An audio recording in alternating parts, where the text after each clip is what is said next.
On va vous parler de migration in context avec Robin. Je n'ai plus forcément besoin de vous présenter Robin. Cela dit, il y a quand même peut-être un angle que je peux vous dire sur Robin, c'est qu'il est assez doué en reverse engineering. Et en fait, on a pas mal collaboré sur ces migrations. Robin s'occupe beaucoup de la partie extraire des données de systèmes d'information et moi plus de faire le mapping vers records in context. Donc voilà, c'est juste pour vous dire un peu l'organisation qu'on a. Et ces migrations, pour moi, alors ce n'est pas les premières migrations que je fais, et j'ai le sentiment que pour une fois, ces migrations sont différentes d'habitude. Et pour vous illustrer ça, je vous propose cette image de moulin néerlandais. Comme vous le savez certainement, ces moulins pompent l'eau détendue d'eau, disons, discontinue vers la mer du Nord, où pompaient l'eau de cette manière-là. Maintenant, il y a des choses effectivement un peu plus technologiques qui existent. Et ce qu'on pourrait prendre comme comparaison, c'est des données, des ressources archivistiques dans des silos qui sont amenés vers une mer de données liées. Et ce que j'entends peut-être un peu plus concrètement par là, la différence avec d'autres sortes de migrations, c'est que là, on va vraiment vers une structure de type entité-relation, qui est donc ce que la norme Record in Context définit. On a aussi commencé à faire disons, des formations métiers sur ce thème-là. Et ce qu'on fait dans notre migration technique, c'est en fait exactement amener des données qui ne sont pas dans cet état-là vers cet état-là. Donc, je vous montre un peu une capture de la... Donc, vous voyez, hein, là, dans cet exemple, on a des cartes de jeu qui représentent, disons, différentes ressources archivistiques et leur contexte. Et puis, l'idée, c'est de voir comment on peut les représenter avec RIC, avec les petites cartes qu'on colle dessus, qui disent, ah ben ça, c'est un record, ça, c'est un lieu, ça, c'est un... etc. Et puis, les ficelles, ça représente les relations entre ces records, et puis il y a des petites cartes sur les ficelles qui précisent la nature de la relation. Eric, c'est ça. Et ce qu'on fait dans les migrations, c'est amener les données vers une forme autre que ça, vers directement le standardique jusqu'au fait un bas niveau du système, donc dans la base de données même, on utilise des bases de données graphes. Et puis, par exemple, ces points bleus que vous voyez, ben, c'est des records.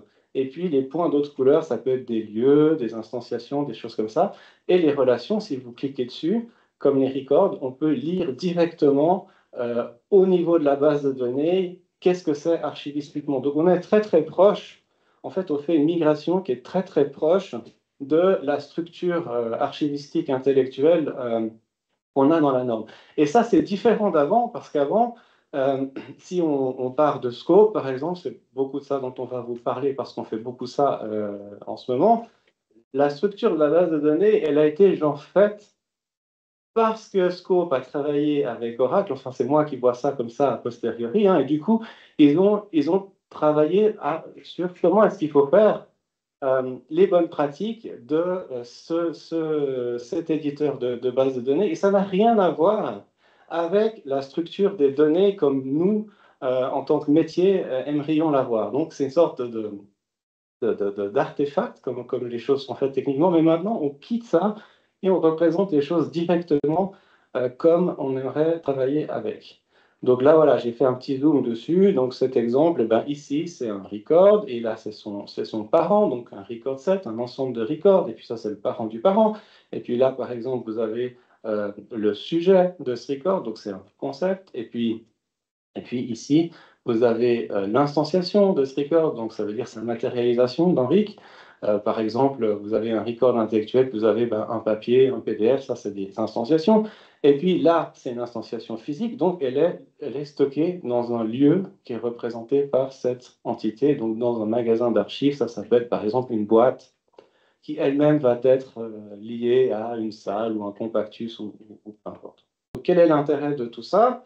Alors, bah, évidemment, la conformité à la norme jusqu'au bas niveau, en fait, de l'implémentation, mais aussi, ça amène de l'évolutivité, parce que, vous voyez, si tout d'un coup, Eric continue d'évoluer, aussi, c'est une norme qui est très, très riche, donc on n'a pas tout implémenté, donc l'idée, c'est d'aller aussi plus loin dans la direction de Rick. Bah, si tout d'un coup, il faut rajouter des nouveaux types d'entités, des nouveaux types de relations, partant d'un tel modèle, dans le contexte, c'est en fait facile. Euh, euh, Par contre, si on a ça, si on voulait faire ça avec un modèle, par exemple, de base de données relationnelle classique, ce serait beaucoup plus compliqué et ça freinerait l'évolutivité. Et puis, ce type de base de données graph, donc quelqu'un posait une question sur la pile technologique, alors dans ce cas-là, c'est Neo4j. Ce type de base de données graph est extrêmement performant.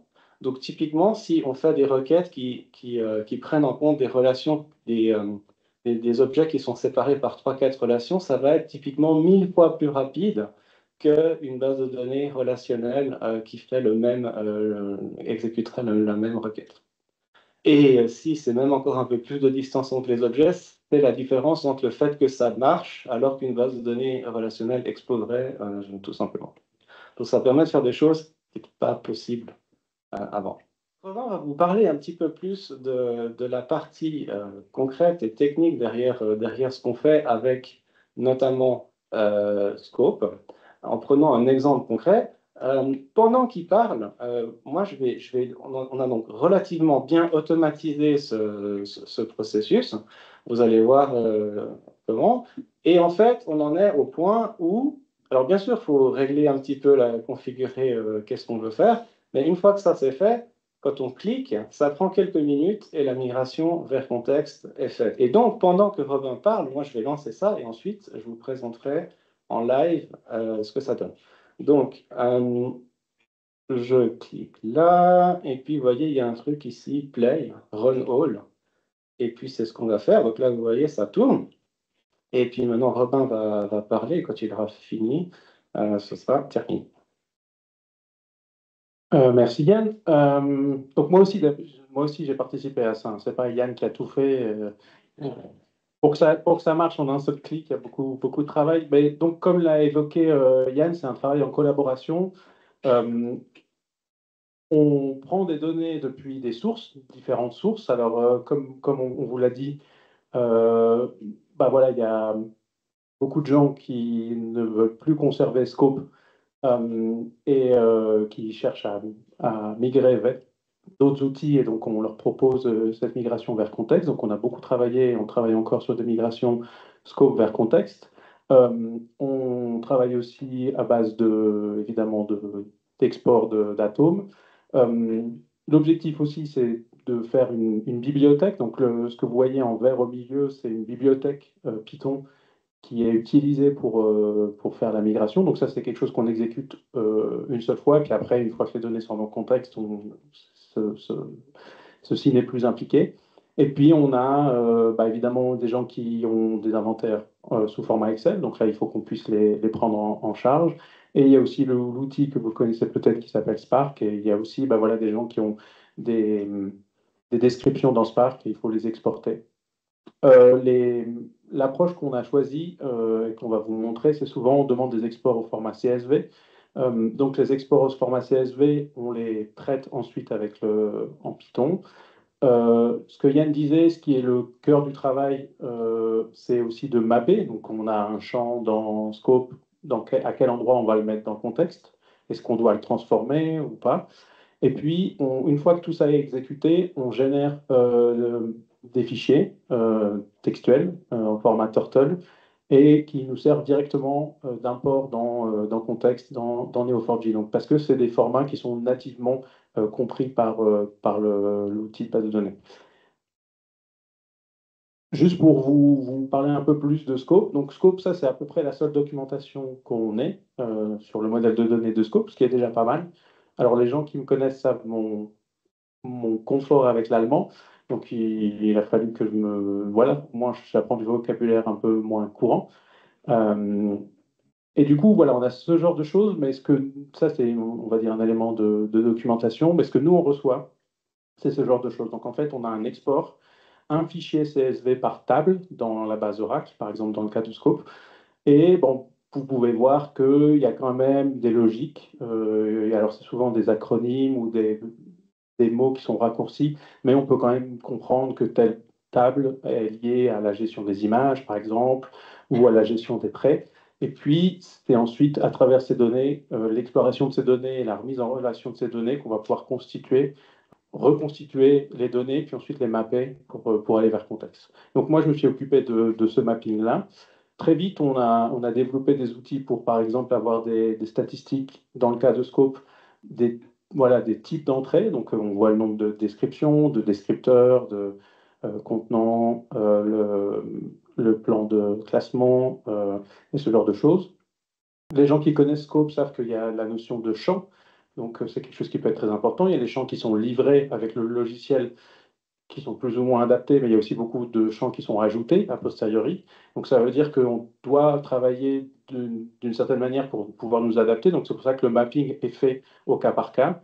Par contre, bah, on va chercher tous les champs et ensuite c'est à partir de ces numéros de champs qu'on fait le mapping et qu'on travaille évidemment avec les archivistes. Qu'est-ce que vous voulez faire? On se rend souvent compte avec les clients qu'il y a des champs qui ont été configurés et jamais utilisés ou mal utilisés. Donc il y a du nettoyage, de la restructuration de données qui est faite au passage, comme c'est souvent le cas dans des migrations ou des déménagements, où on essaye d'améliorer un petit peu les choses.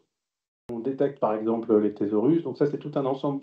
Ça, l'objectif, c'est de fournir tout ça dès qu'on a accès aux données. On peut lancer un certain nombre de fonctions automatiques avant même de parler du mapping pour, par exemple, avoir des statistiques sur un certain nombre d'éléments pour voir si c'est en cohésion ou en cohérence avec ce que les archivistes ont comme compréhension de leurs outils. Parce qu'il faut voir aussi, des gens héritent d'outils, des gens ont des instances de scope qui sont là depuis 10 ans, 15 ans.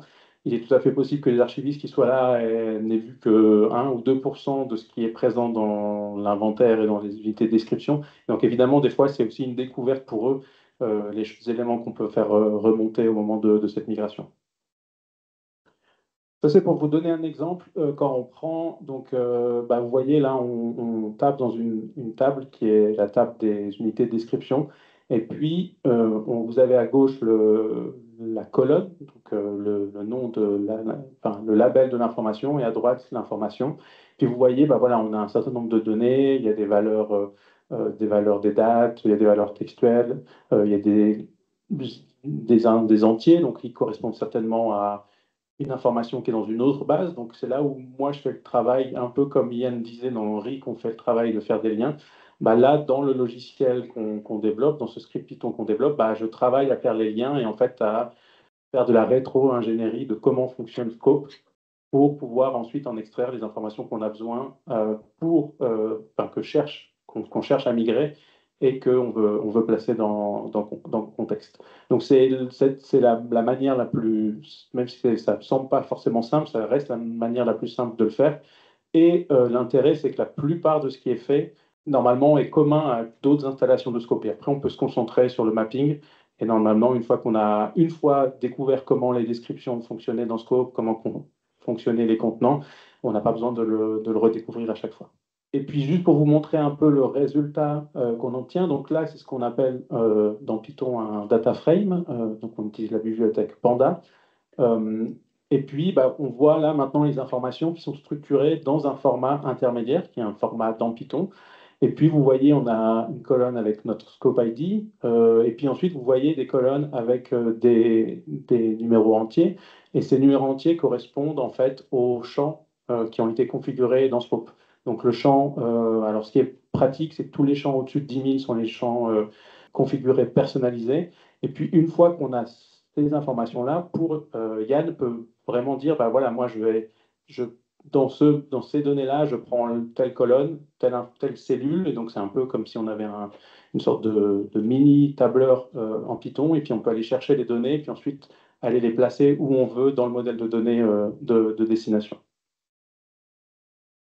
Et puis là, vous voyez, bah, c'est des informations structurées maintenant sous une forme plus compréhensible. Donc, on a le type de matériaux, le niveau de description, le processing status, donc ça c'est le niveau est-ce que la description est terminée ou pas, un intitulé, une cote, et ce genre de choses. Donc, tout ça, l'objectif, c'est de fournir ça ensuite à Yann et aussi aux gens avec qui on travaille, parce que très rapidement, on peut leur dire, ah, mais ce champ-là, en fait, vous l'avez utilisé 3 fois sur 10 000 descriptions, est-ce que vous voulez vraiment qu'on le conserve?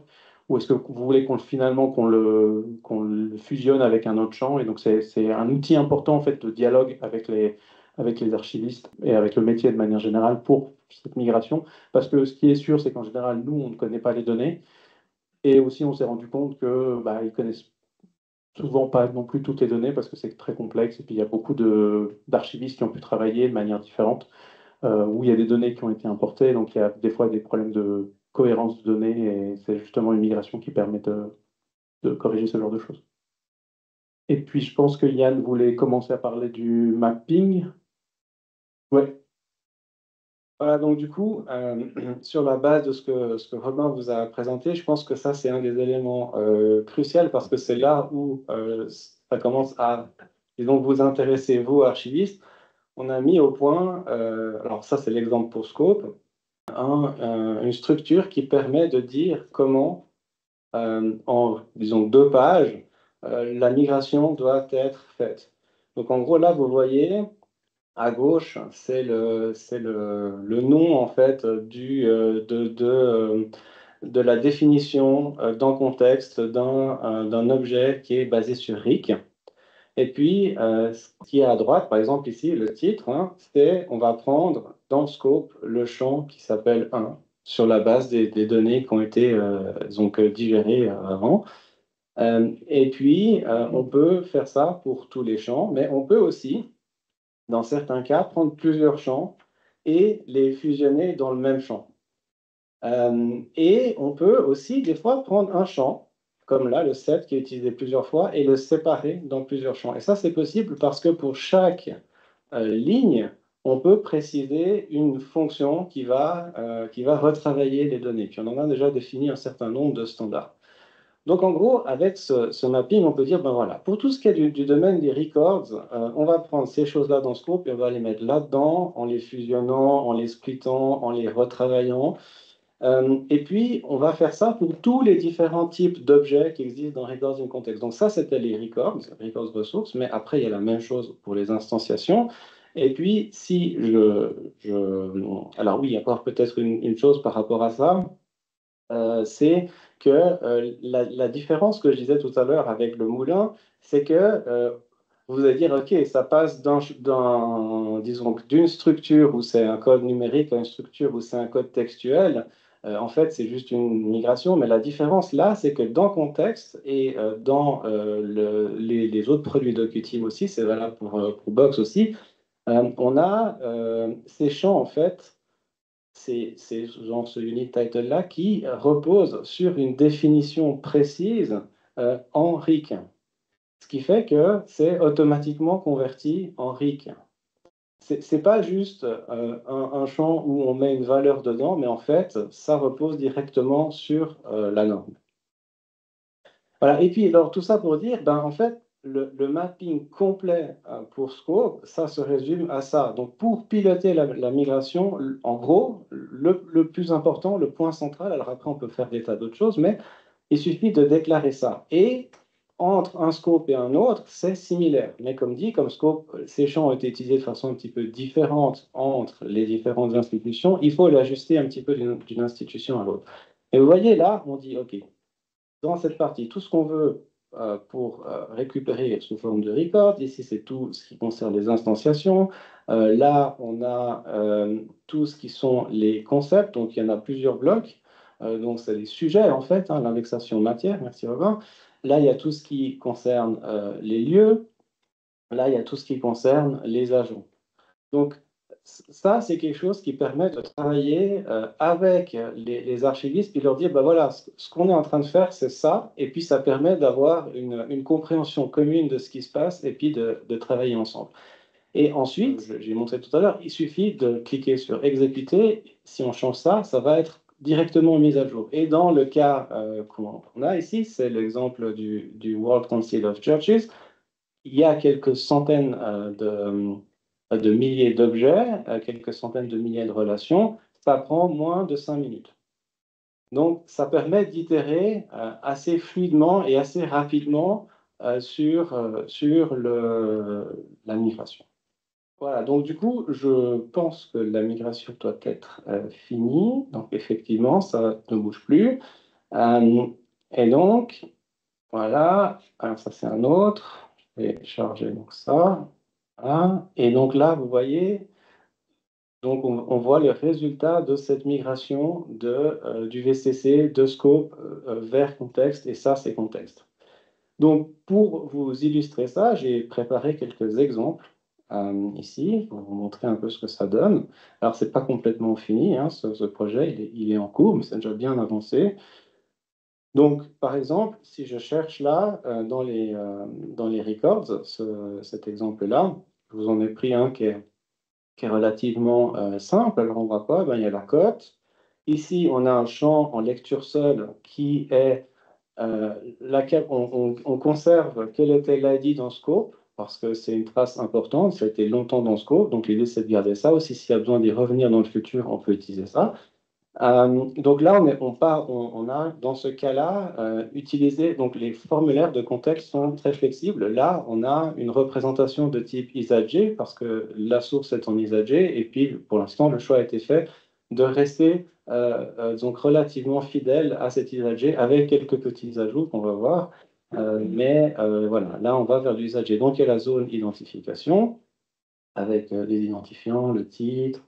Après, de façon peu surprenante, il y a tout ce qui est les dates. Voilà, la date au format textuel. On a aussi les dates au format structuré. Donc là, si par exemple je la change, vous voyez, le contexte, il gère les dates. En fait, il comprend ce que c'est, hein, c'est normalisé. Et puis si vous mettez une date de début qui est après la date de fin, ben, il ne va pas être content. Donc il faut faire quelque chose là pour qu'il soit content, par exemple. Après, vous avez toute la zone du contexte, et là, il y a pas mal, parce que évidemment, records in context, hein. Donc, vous voyez, bah là, ça a capturé quelque chose. Donc, par exemple, le créateur, différents sujets, et qui sont là, en l'occurrence, des lieux comme sujet. Donc, tout ça, c'est pas des chaînes de caractères, mais c'est vraiment des liens sémantiques. Il y a encore des sujets matières ici.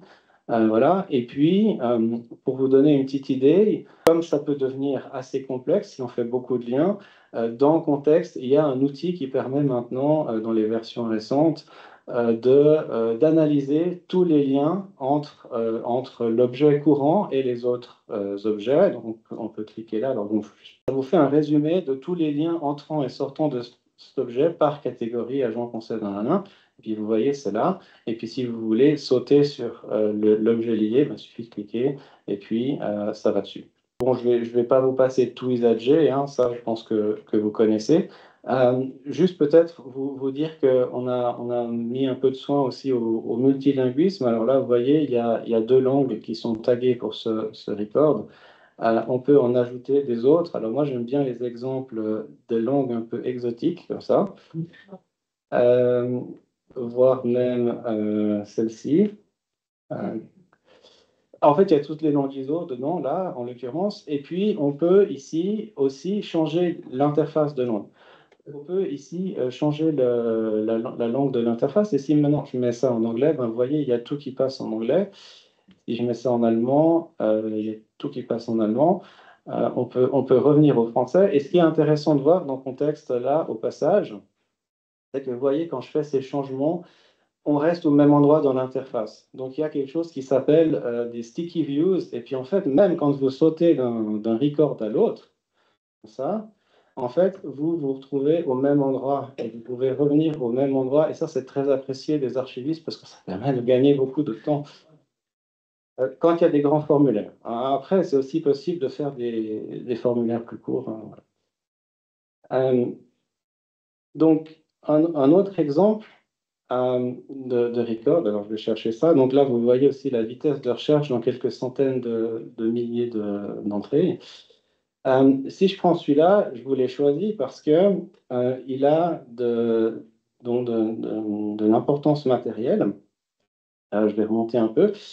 Et puis là, vous avez le record, et là, vous avez les différentes, là, il n'y en a qu'une, instantiation de ce record. Et donc, pour ceux qui connaissent peut-être pas très bien RIP, l'idée du record, c'est la partie intellectuelle et les instantiations, c'est la matérialisation. Par exemple, s'il y a une matérialisation en papier, il y a une instantiation. S'il y en a une autre qui est une numérisation, ça va être une autre instantiation, etc. Et puis là, vous voyez que on a fait en sorte de bien mettre ce qui est vraiment physique dans l'instanciation papier. Donc, ça veut dire que dans ce record set, il y a 9,8 mètres linéaires et de bien capturer le fait que c'est valeur plus unité et puis pas juste une chaîne de caractères.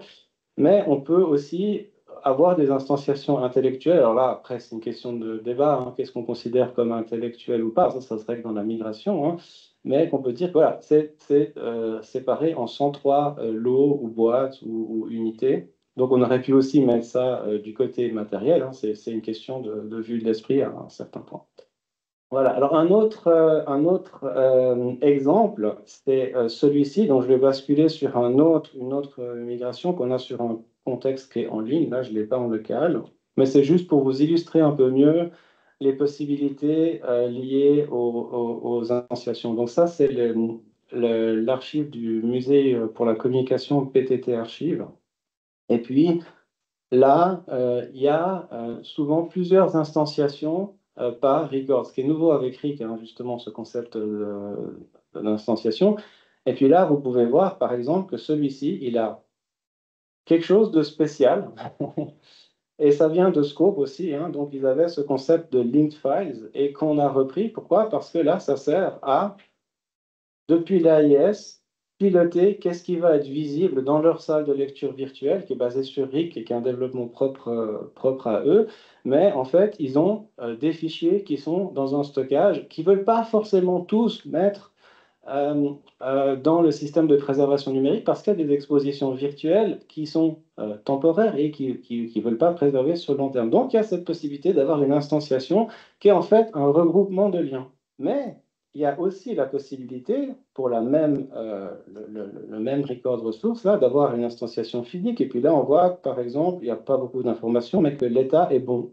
Donc, ils ont un système de très bon, bon, doit être restauré, voilà. Et puis, encore une autre instantiation qui est là, le lien vers le système de préservation numérique, donc genre de Qtime Box. Donc ça, c'est quelque chose que pour l'instant, dans cette version-là de contexte 1.6, on ne fait que de le déclarer, mais dès la prochaine version, 1.7, qui est genre là bientôt, en fait, on va simplement cliquer et télécharger les données. Et dans la version d'après encore, si j'ai bien compris, début d'année prochaine, il y aura des previews aussi.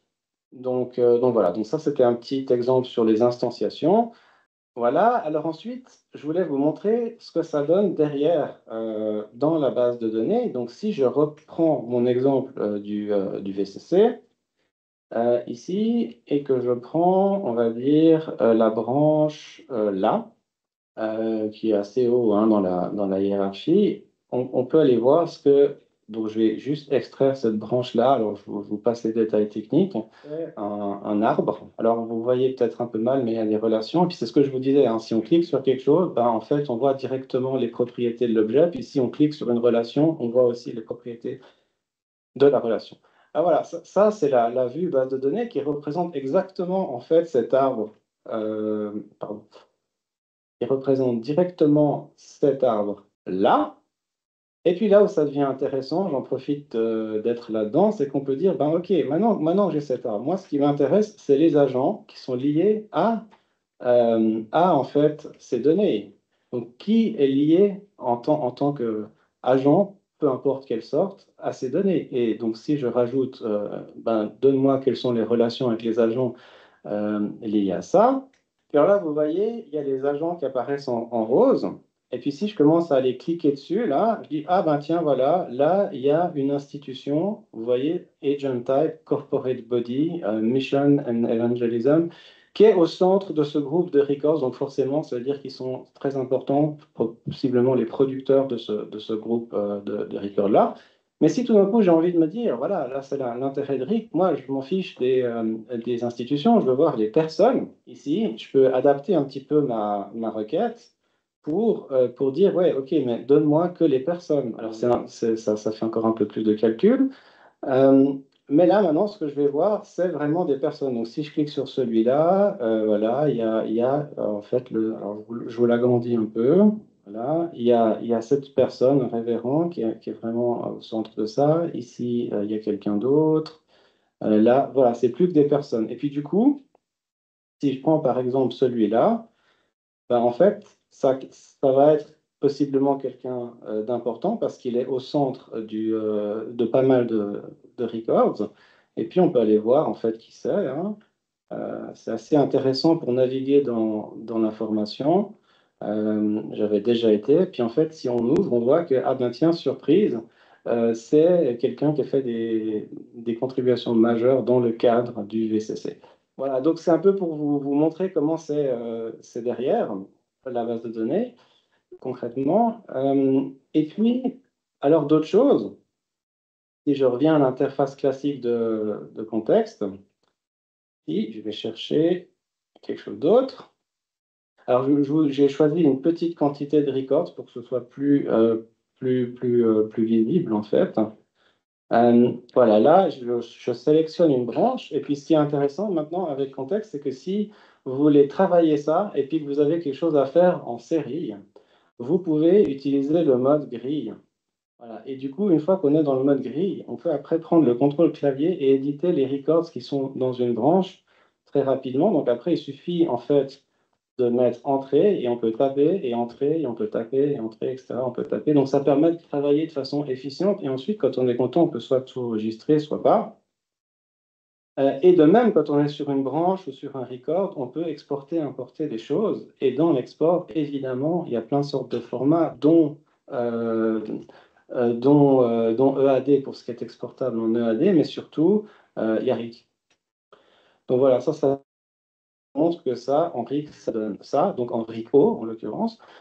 Et puis ça, c'est juste la ressource, mais on peut aussi exporter par branche. Donc là, il fait toute la branche en RIC.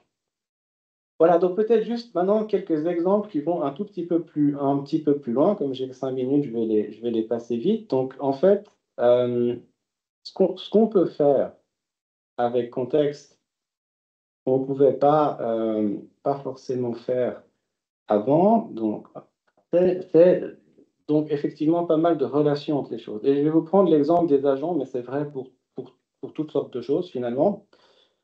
Ici, si je prends par exemple, alors là, il y en a un qui s'appelle AACC, alors je ne sais pas exactement ce que c'est, mais peu importe. Je vais prendre celui-là, ouais. Voilà, donc vous avez un agent, vous avez son nom préféré, on peut rajouter autant de formats alternatifs qu'on veut, c'est une collectivité. Maintenant, on peut rajouter des relations, ce qu'il n'y a pas forcément dans la migration parce que ça n'était pas disponible dans Scope, mais là, on peut dire, OK, là, on va rajouter une relation de type, euh, on va lier à cette autre organisation et on va dire que, ben, en fait, c'est le précurseur de celle qu'on est en train d'éditer. Donc là, on crée une relation dans le temps. Et puis ensuite, on peut dire, OK, on va rajouter un autre. Là, je vais chercher quelque chose que je connais. Celui-là, il est connu, William C.A., voilà. Et puis on peut dire que celui-là, fait partie de. Et en fait, c'est une relation de structure. Et c'est des relations officielles d'Henri. Donc il y en a plein qui a déjà implémenté ici, hein. Vous avez des relations entre les personnes, donc telle personne est le directeur de choses, tel est le père de, le frère de, etc. Et puis donc, on peut vraiment créer un réseau sémantique riche. Si j'enregistre ça, euh, vous voyez qu'il y a toujours ce petit icône ici qui permet de lister en fait les relations qui sont liées à ça, entrantes et sortantes. Et puis là, ben, on voit que en sortant, A pour précurseur et en sortant, A pour